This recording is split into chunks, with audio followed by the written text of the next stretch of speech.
On Friday afternoon, May 14th, 1948, several hundred people crowded into a museum hall in Tel Aviv. The invitations had gone out with little warning. The location remained secret until that morning.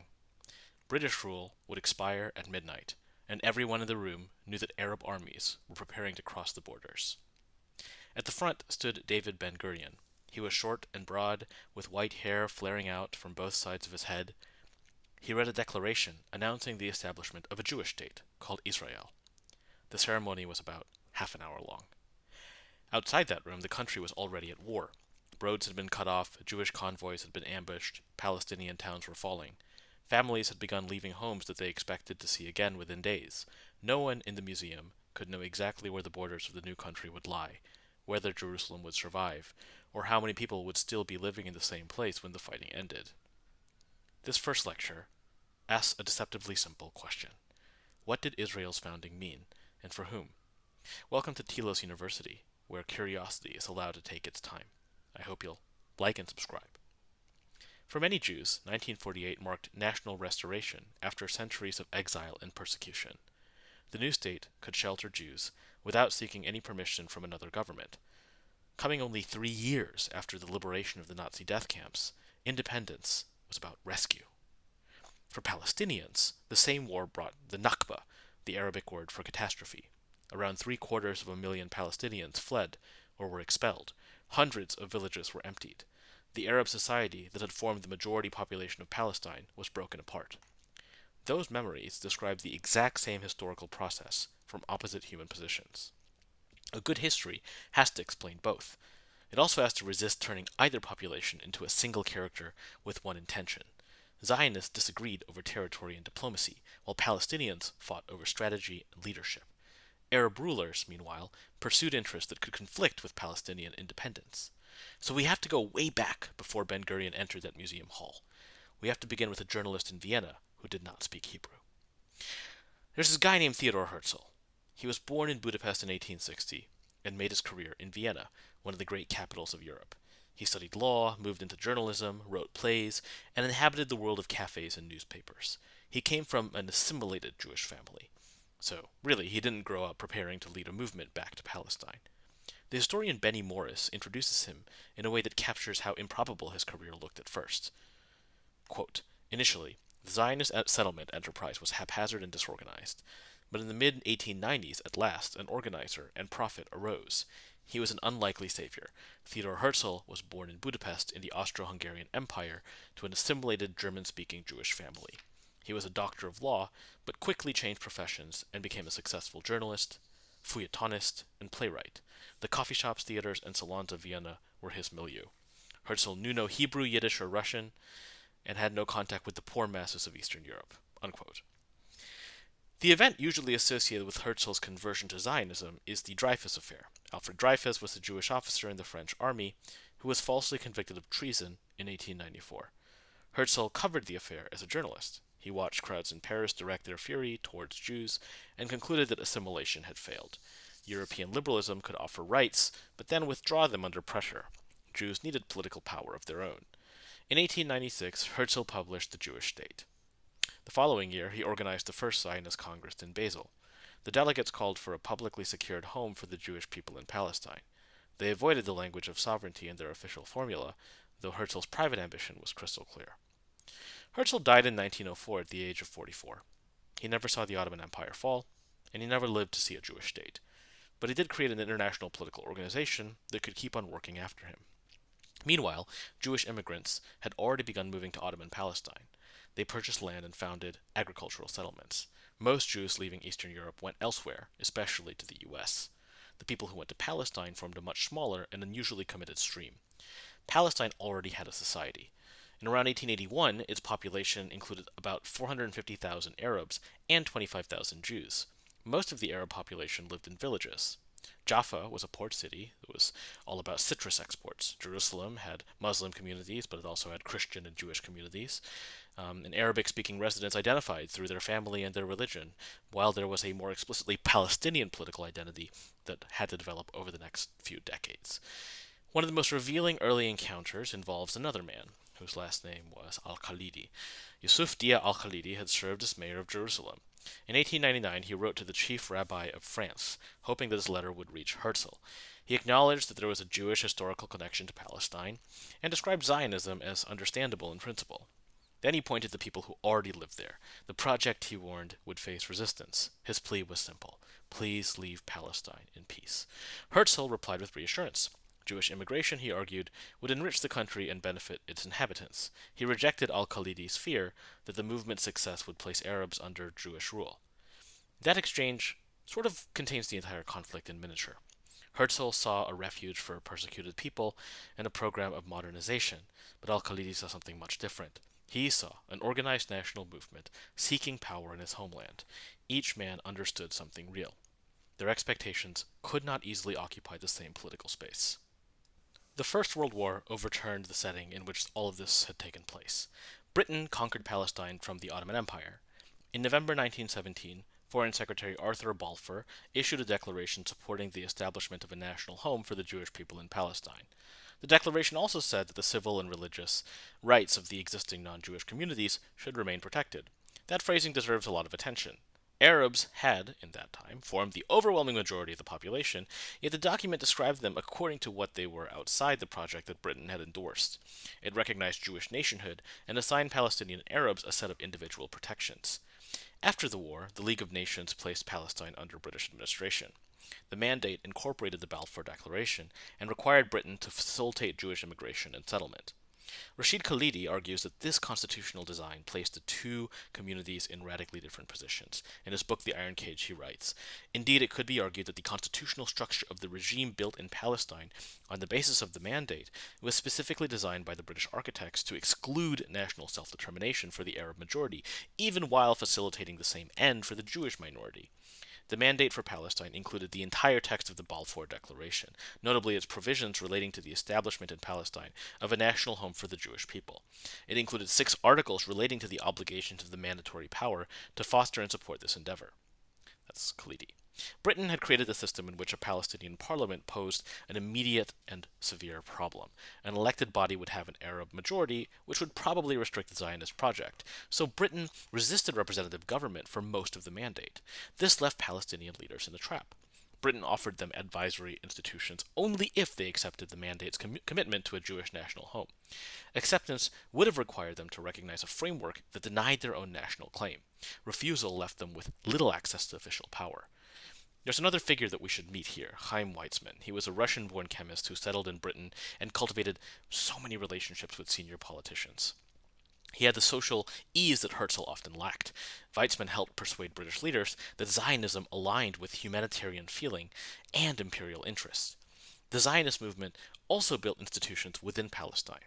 The Jewish Agency operated a lot like a government. The Histadrut organized labor and owned enterprises. The Haganah developed as an armed defense organization. Jewish schools taught in Hebrew, and the Hebrew University opened in Jerusalem in 1925. Khalidi describes this political result in unusually direct terms. He says, "In order to protect the establishment of a Jewish national home in Palestine against the opposition of the majority of the population, the British were obliged to keep the reins of central state power and the mandatory administration entirely in their hands, even as they allowed the Yishuv virtually total internal autonomy. This autonomy included full-fledged representative institutions, internationally recognized diplomatic representation abroad via the Jewish Agency, and control of most of the other apparatuses of internal self-government, amounting to a parastate within, dependent upon, but separate from, the mandatory state." So that institutional difference would have enormous consequences by the time of Israeli independence in 1948. When British authority collapsed, the Yishuv could convert existing bodies into ministries and an army. Palestinian Arabs had local committees and political parties, but they lacked anything resembling a comparable national apparatus to the Israelis. This doesn't mean that the Palestinians failed to organize or that their defeat was necessary or preordained.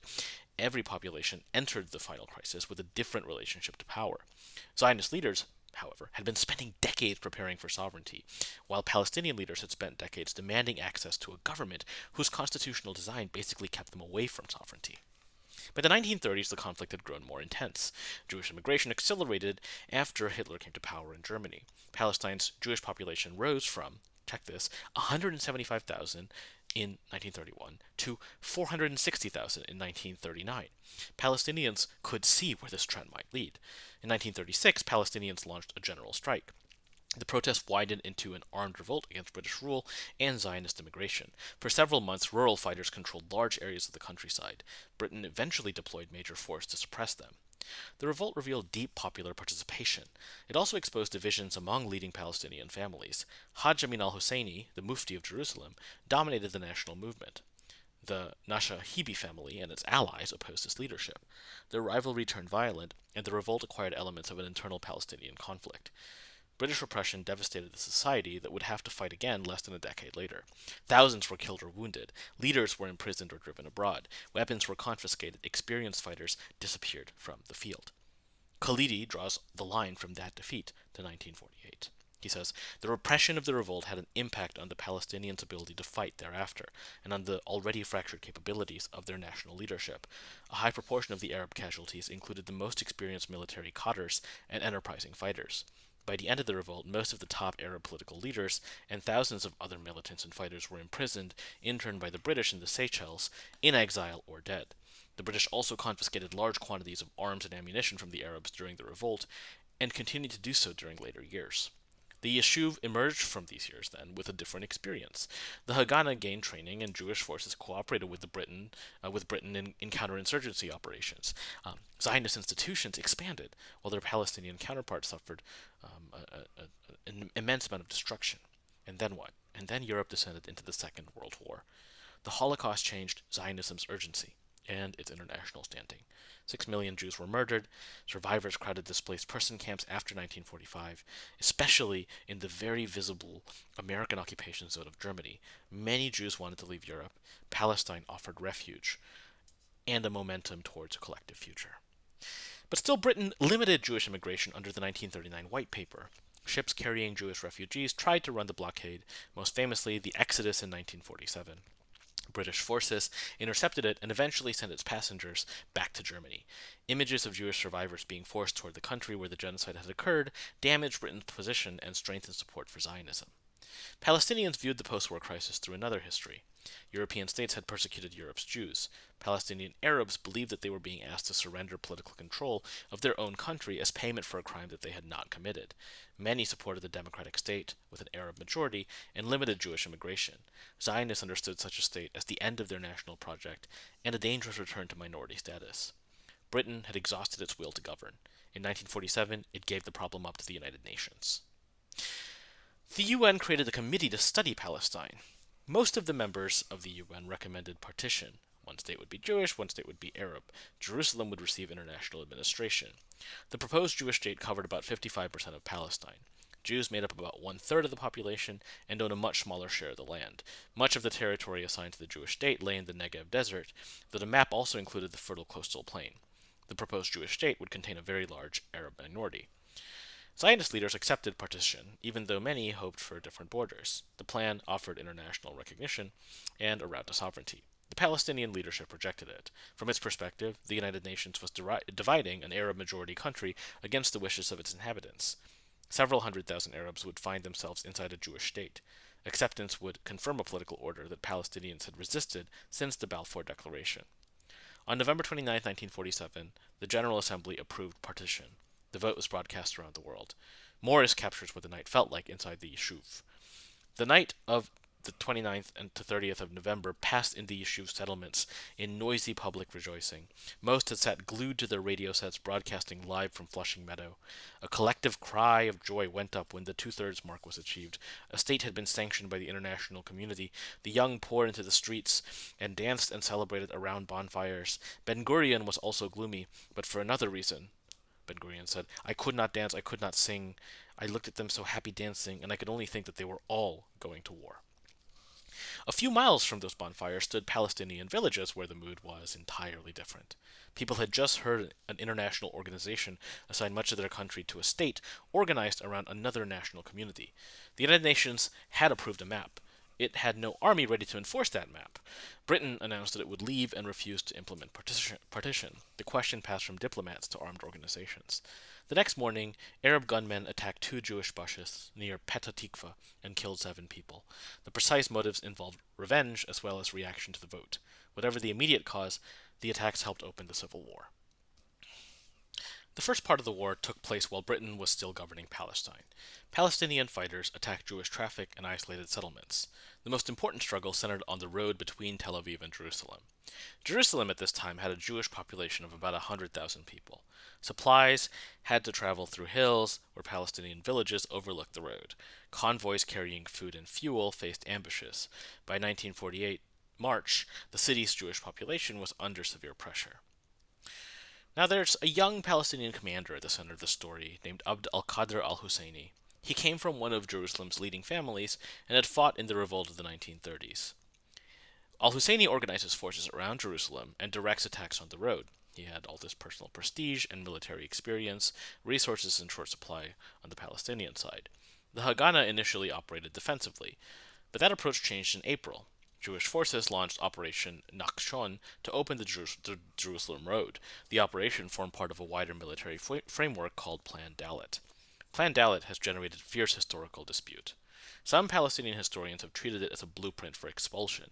Morris reads it primarily as a military plan to secure the territory and transportation network required for a state. Morris also acknowledges that its provisions allowed commanders to destroy villages or remove populations where they encountered resistance. The Yeshuv's leaders believed that they had a narrow window. Britain was leaving, Arab armies were preparing to enter, the Palestinian forces inside the country had to be defeated before those armies arrived. Military survival and territorial expansion began pulling in the same direction. Al-Husayni left the Jerusalem front to seek weapons from the Arab League, which was located in Damascus. He returned with little support. On April 8th, he was killed during fighting at Al-Kastal, a village overlooking the Jerusalem Road. His funeral drew many Palestinian fighters away from the area. The Haganah retook al-Kastal. One of the Palestinian force's most respected commanders was dead at the moment when coordinated leadership was most needed. The following day, fighters from Irgun and Lehi attacked Deir Yassin, a Palestinian village near Jerusalem. More than 100 residents were killed, including children. The exact sequence of combat and killing remains disputed, although the massacre is firmly established. News traveled rapidly. Arab broadcasters sometimes repeated inflated casualty figures in an effort to rally resistance. The broadcasts helped spread terror instead. Families in other communities heard that the Jewish forces were approaching and feared another Deir Yassin. 4 days later, Arab fighters attacked the Jewish medical convoy traveling to Hadassah Hospital on Mount Scopus. 78 doctors, nurses, patients, and escorts were killed. The attack drew energy from the desire to avenge Deir Yassin, although the victims had no responsibility for it. These episodes did not carry identical military significance. They show how retaliation and fear were drawing civilians into the center of the conflict. In late April, Haganah forces captured Haifa. It was a mixed city and an economic center home to tens of thousands of Palestinian Arabs. The battle unfolded as British forces prepared to withdraw. Jewish units attacked Arab neighborhoods. Mortars landed near crowded areas. Palestinian leadership had already weakened as wealthier residents left.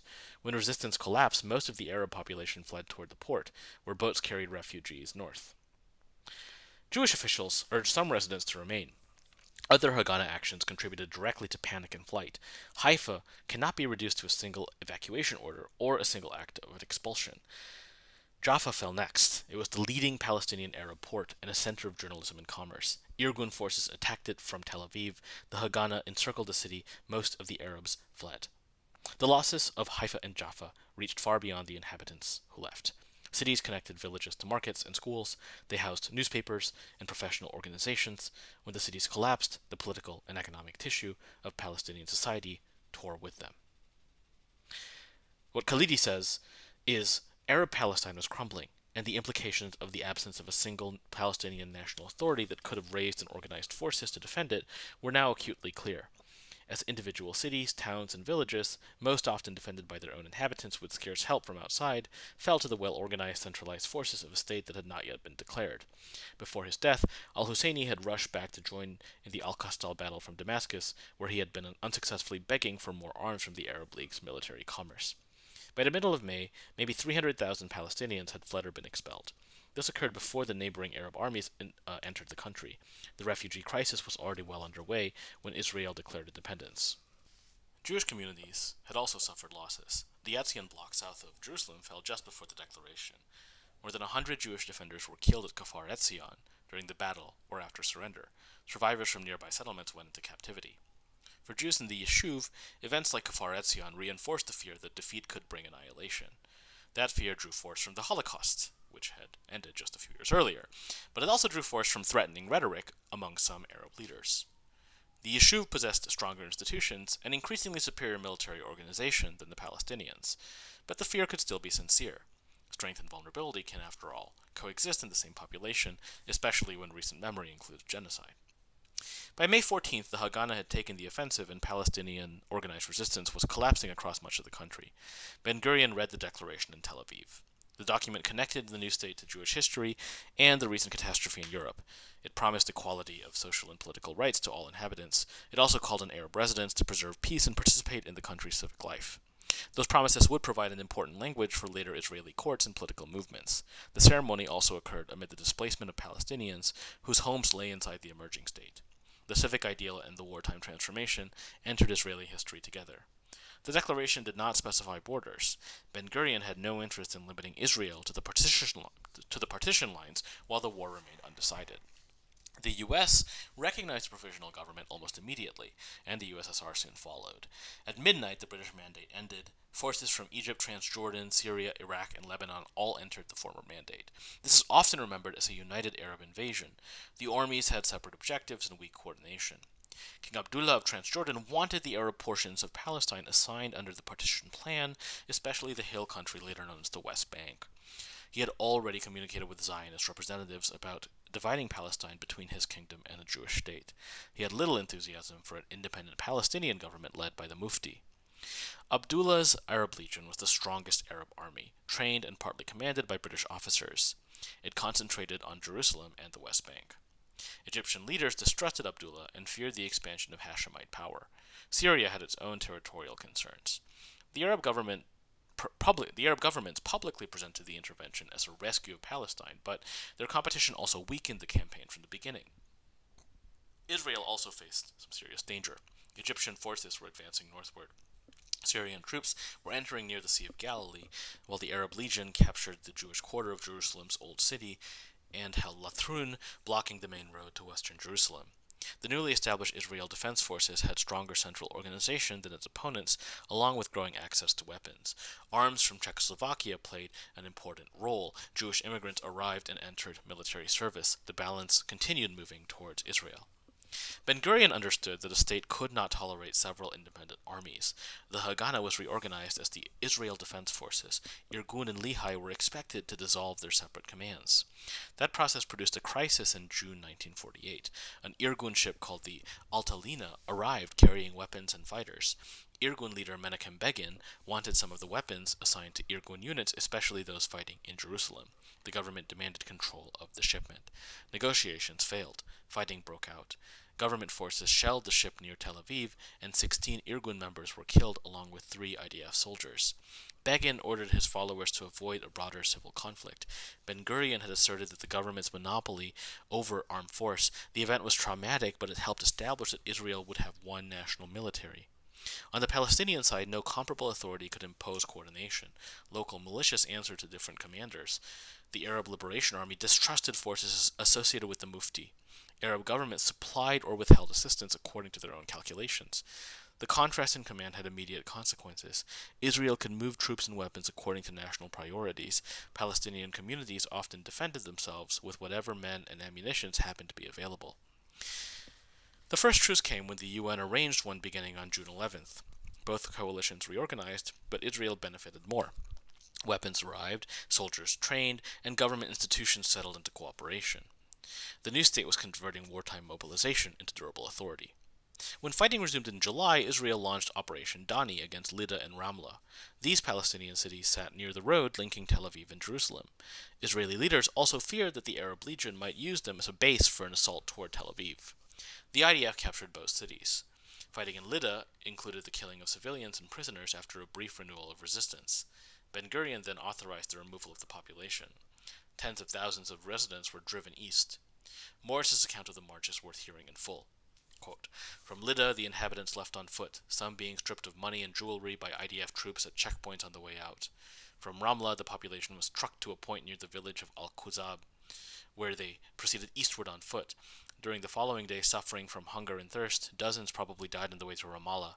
An Israeli trooper later described the spoor of the refugee columns to begin with jettisoning utensils and furniture at the end, bodies of men, women, and children scattered along the way. Old people sat beside their carts begging for a drop of water, but there was none." Lydda and Ramla reveal the limits of any account that treats the refugee crisis as the accidental movement of civilians away from combat. Here, expulsion was quite explicit. Here, it served military and demographic purposes. The removal also burdened the Arab Legion with a large refugee population. Other communities followed different paths. Some Palestinians left before Israeli forces arrived. Some fled bombardment. Others were ordered out after surrender. A smaller number remained and later received Israeli citizenship. One family could experience several of these forces all at once. An approaching battle might start the flight. News of a massacre could intensify the fear. Israeli troops might then prevent the family from returning. So the categories of flight and expulsion overlap in lived experience. The army that captures the territory also decided whether refugees might come home. So why did Palestinians leave? For many years, an influential Israeli account held that Arab leaders ordered Palestinians to leave so that invading armies could fight freely. Historians have found no general Arab order capable of explaining the exodus. There were local evacuation instructions. Arab officials sometimes moved children away from combat. Some leaders advised people to leave exposed districts.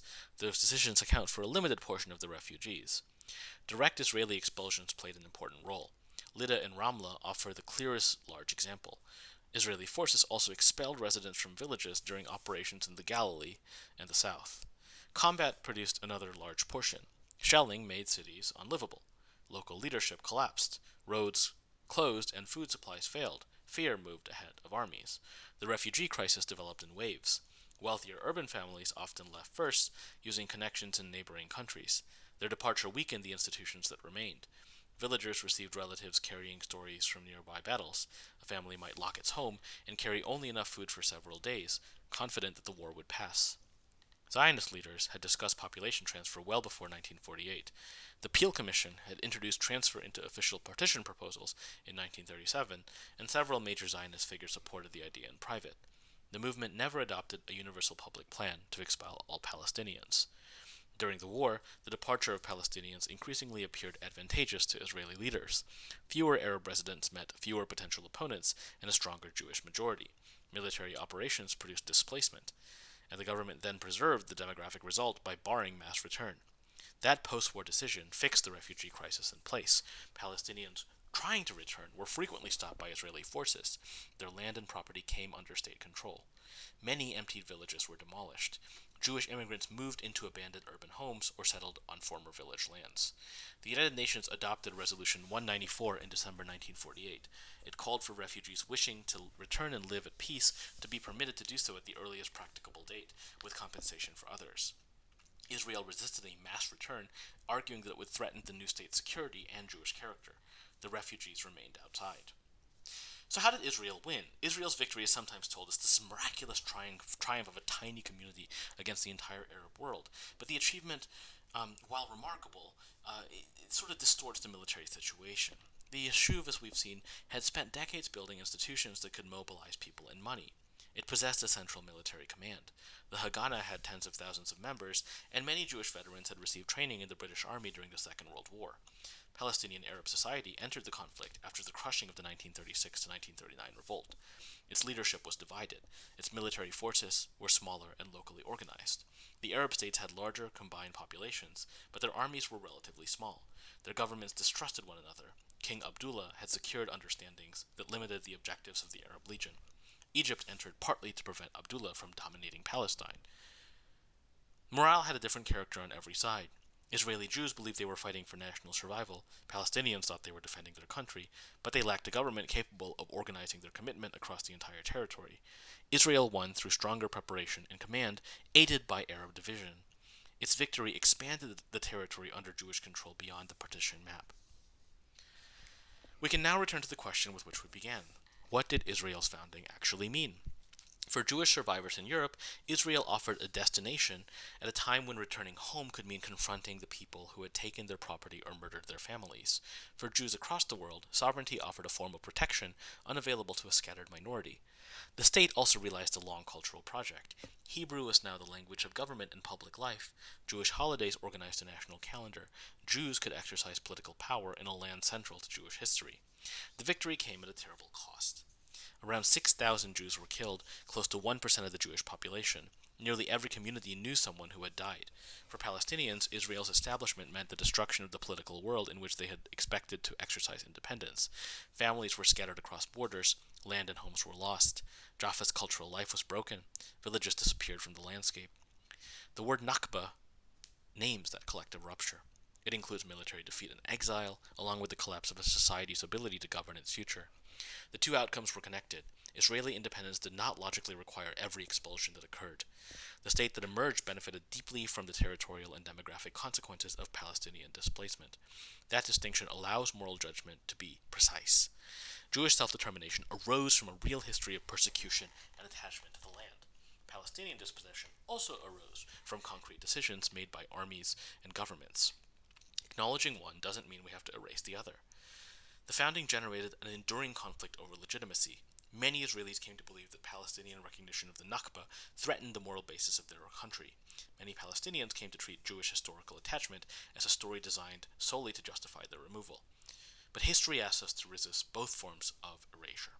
The Jewish community of Palestine did not arrive in 1948 without a past. It had built institutions and fought for international recognition. Its members carried memories of anti-Semitism and the Holocaust. Palestinian Arabs did not appear simply as opponents of Jewish statehood. They were the majority population of a country they understood as their homeland. They had developed cities and political organization. Their resistance drew from their reasonable expectation that the people living in a country should have a decisive voice in its government. Britain placed these national movements inside a political structure that encouraged one project while restricting the other.